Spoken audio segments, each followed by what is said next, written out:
Olá, meu amigo e amiga. Você é uma daquelas pessoas que andam meio preocupadas com uma manifestação que está sendo marcada para amanhã, para acontecer na Avenida Paulista, dia 25 de fevereiro? Manifestação essa convocada por extremistas de direita, pessoas que estão implicadas criminalmente e alguns falsos líderes religiosos. Você acha que nós podemos ter aqui no nosso país, a partir desse domingo, alguma alteração no cenário histórico, cenário político e, sobretudo, no cenário jurídico? Algumas pessoas que estão implicadas criminalmente vão escapar da polícia e da justiça? Ou será que isso vai ter um desdobramento absolutamente diferente? Você certamente já tomou contato com algum tipo de fake news, né? Tentando trazer novamente novos medos para a sociedade brasileira em função de uma provável e certeira, né? Melhor dizendo, prisão do inelegível e de algumas pessoas que estão no seu entorno. Eu vou conversar com vocês sobre o que está acontecendo, fazer algumas comparações com períodos da história, né? Que fazem com que a gente dê muitas risadas, né, em função do que está acontecendo e que irá acontecer amanhã e no pós-domingo. Antes de mais nada, quero convidar você que está chegando agora ao nosso portal e não nos conhecia, para que você se inscreva aqui conosco e conheça também os nossos outros vídeos. Se você gostar, compartilhe, recomende, não esqueça, dê o seu joinha, o seu comentário e, se puder, se inscreva aqui também no nosso clube de membros, tá legal? Você que é muito bem-vindo, muito bem-vinda. Bom, eu vim aqui para esse ambiente aberto, ambiente tranquilo, né? O ambiente tem uns passarinhos, às vezes vai ter um barulho ou outro aqui de uma máquina, de um helicóptero que passa aqui, mas é para demonstrar para vocês que eu não estou nem um pouquinho preocupado com o que irá acontecer amanhã. Porque é o grito do náufrago, né? Que não tem nenhuma coisa ali ao seu redor e ele fica gritando para ver se acontece um fato de alguém observar e tentar salvá-lo, né? É o que está acontecendo. Essa cerimônia, que a gente pode nem chamar de manifestação, né? É uma cerimônia sui generis, que as pessoas estão indo quase que se fosse para um encontro secreto, né? Porque elas não podem externalizar aquilo que de fato elas querem fazer. Ou seja, uma ruptura institucional para que o criminoso mor da nação não vá para a cadeia. Mas isso está fora de cogitação. Os movimentos todos estão demonstrando que ao Bolsonaro está restando apenas a possibilidade de uma fuga ou de um pedido de um asilo político numa outra nação. Algumas pessoas têm perguntado, mas se ele vai para uma embaixada, ele pode pedir asilo? Pode ir para uma embaixada de um país, só que ele não vai poder sair da embaixada, né? A embaixada é um território ali absolutamente rígido, né? Protegido pelas normas internacionais. Mas ao sair dali, ele tem que ir para o território nacional, né? E aí ele acaba sendo preso. Então não vai funcionar, ele teria que sair do Brasil. Ele e as pessoas estão no seu entorno. Mas os passaportes já foram apreendidos, né? Até mesmo para países aqui da América Latina, por uma saída se necessita de ter uma documentação e com alerta vermelho da Polícia Federal fica mais complicado uma figura fugir, né? De todo modo, essa cerimônia ela está servindo, essa manifestação, para jogar um discurso, para reforçar um discurso que a criatura está sendo vítima de uma perseguição. E como é uma coisa totalmente sui generis, me lembra muito fatos históricos, né? Como, por exemplo, o que aconteceu no Egito Antigo, no momento da mumificação do faraó. Parece que essas pessoas, a maior parte, né, motivada ali também por algum tipo de mandamento religioso, estão indo ali para cumprir uma tarefa religiosa. Não importa o que vai acontecer depois. Estão ali para funcionarem mesmo como massa de manobra, enfim, para preencher ali uma cenografia. Muito parecido com o funeral de um faraó, né? O faraó, às vésperas de ser mumificado, também se tinha uma cerimônia muito grande. Na frente iam contratadas as carpideiras, que eram mulheres que eram contratadas para chorarem, né, ficarem chorando bastante. Outros sacerdotes vinham ali com incensos, né, jogando incensos ali na multidão. E o faraó, ele era enterrado com seus bens normalmente. Alguns súditos tinham um desejo muito grande de serem enterrados ou mumificados junto com o faraó, porque queriam ter uma vida melhor na outra vida que eles imaginavam que o faraó iria desfrutar. Essas pessoas que estão indo para lá amanhã, elas estão indo mais ou menos para um espetáculo de mumificação. Uma vez que o ex-presidente da República, ele está inelegível. Isso não vai ser alterado em hipótese nenhuma, pelo menos durante o período que a sanção estivesse sendo aplicada contra ele, sem prejuízo de outras sanções que virão, né? Mas voltando aqui aos faraós, teve um faraó chamado Djer.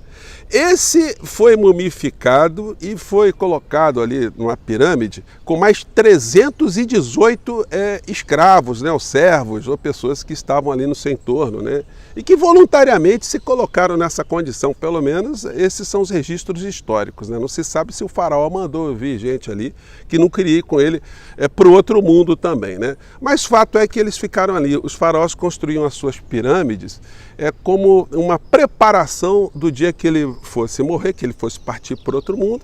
E esses espaços eram abertos, né, à visitação da sociedade de uma maneira geral, dos trabalhadores, dos servos, dos escravos, né, das pessoas que tinham algumas posses, né, para verem. Eram ambientes sempre muito bem decorados, com alguma suntuosidade, né, alguns até colocavam muitas riquezas, ouros, né, objetos. Teve uma pirâmide que o faraó ali levou mais de 5.000 objetos para dentro da sua câmara mortuária, né?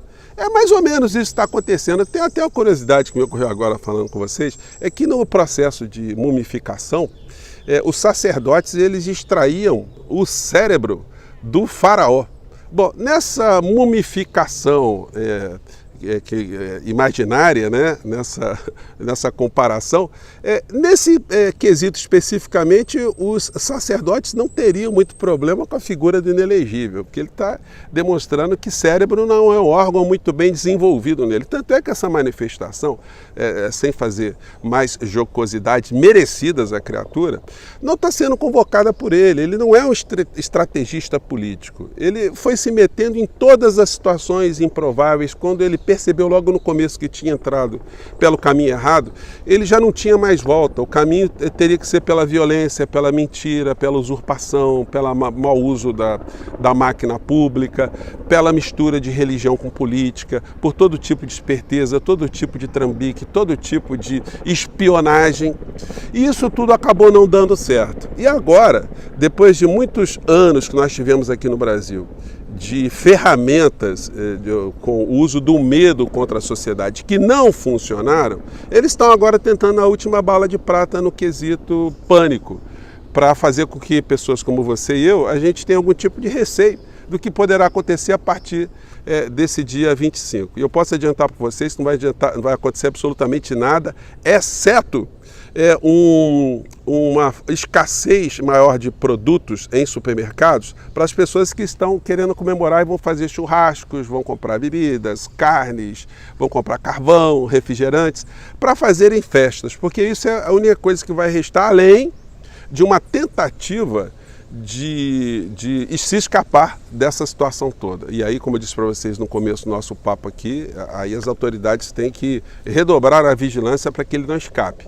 Porque o discurso que ele vai querer fazer, o discurso legitimador é esse. Estou sendo perseguido, não tem mais o que fazer. Ele citou outro dia numa entrevista, né, querem mandar para a cadeia para que eu morra lá que nem o russo, ou querem que eu peça um asilo político, que eu peça que eu fuja do país. Então ele já joga isso aí para que as pessoas já cultivem no imaginário essa possibilidade. Então essa cerimônia de amanhã, gente, é a cerimônia de mumificação de um moribundo, de uma figura que politicamente tem força porque conseguiu concentrar muitas insanidades no seu grupo político e que foram absorvidas por muitas outras pessoas, mas não temos do que temer, não. A gente tem que dar risada dessas pessoas, dessa cerimônia de mumificação da figura do morto-vivo.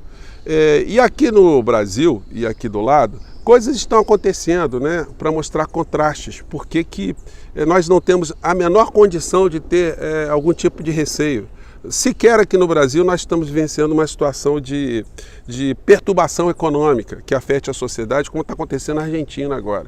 A Argentina, gente, vai merecer aqui um capítulo especial do nosso portal, porque a situação lá está complicadíssima. Essa noite, o governador de uma das províncias do sul da Argentina declarou guerra contra o Milei, né? O Milei disse que não vai mandar recursos para educação, saúde, vai cortar recursos. E lá, como é na região da Patagônia, em Chubut se produz petróleo e gás, ele disse, olha, também não vou mandar petróleo e gás.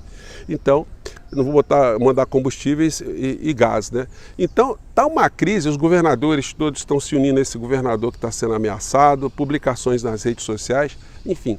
Na Argentina existe um cenário de usurpação dos direitos sociais e das riquezas argentinas para colocar nas mãos de grupos econômicos poderosíssimos, dilapidarem a Argentina. Isso está criando uma grande insatisfação social, embora a máquina da extrema-direita e os grandes veículos de comunicação na Argentina ainda estejam dando apoio ao Milei. Situação totalmente diferente da que está acontecendo aqui no Brasil, em que os indicadores econômicos estão ficando cada vez mais favoráveis, cada vez mais as pessoas estão podendo consumir um pouco mais. Faltam muitas mudanças aqui no nosso país, mas são situações completamente diferentes.